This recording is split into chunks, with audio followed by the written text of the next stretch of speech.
Bismillahirrohmanirrohim. Assalamualaikum warahmatullahi wabarakatuh.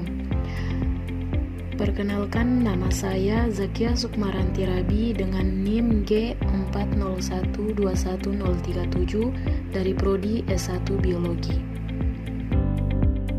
Untuk memenuhi tugas dari mata kuliah Bahasa Indonesia dengan dosen pengampu Bapak Kusnadianto Abbas SPD MPD.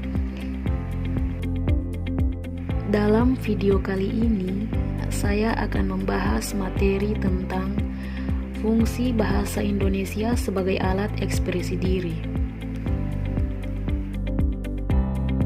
Tapi, sebelum ke materi inti, kita harus paham betul apa itu bahasa.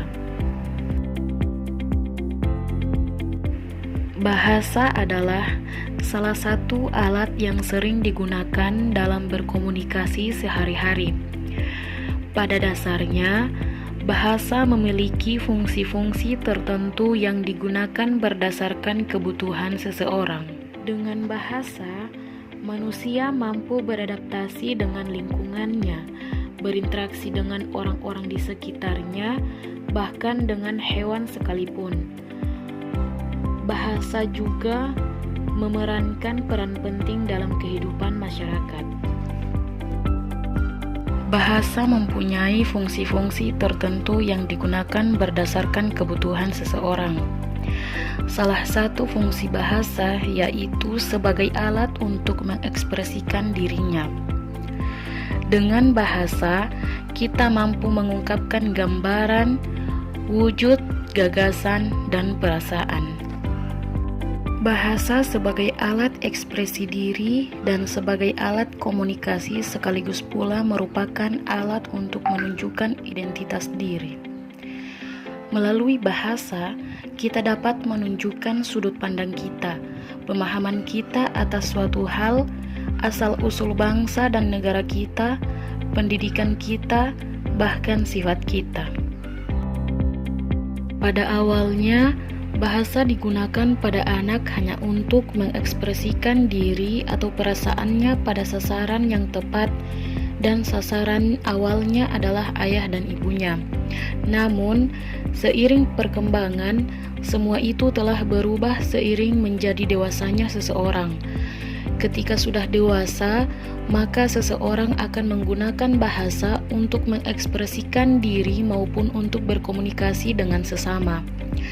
Pada saat menggunakan bahasa sebagai alat untuk mengekspresikan diri, pemakai bahasa tidak perlu mempertimbangkan atau memperhatikan siapa yang menjadi pendengarnya, pembacanya, atau khalayak sasarannya.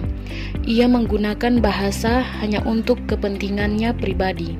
Melalui bahasa, kita dapat menyatakan secara terbuka segala sesuatu yang tersirat di dalam hati dan pikiran kita.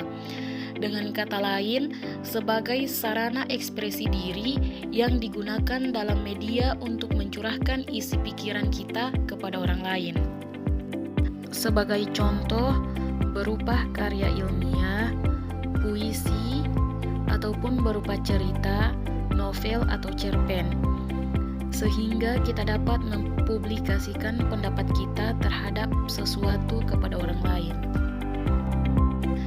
Sebagai contoh juga, bayi yang menangis merupakan tanda keberadaannya, agar orang lain dapat mengerti apa yang dirasakannya atau apa yang diinginkannya. Misalnya, haus atau lapar biasanya ia akan nyatakan dalam bentuk tangisan untuk mewakili perasaannya. Sekian, itu yang dapat saya sampaikan, kurang dan lebihnya mohon dimaafkan. Terima kasih atas perhatiannya. Wabillahi taufiq wal hidayah. Wassalamualaikum warahmatullahi wabarakatuh.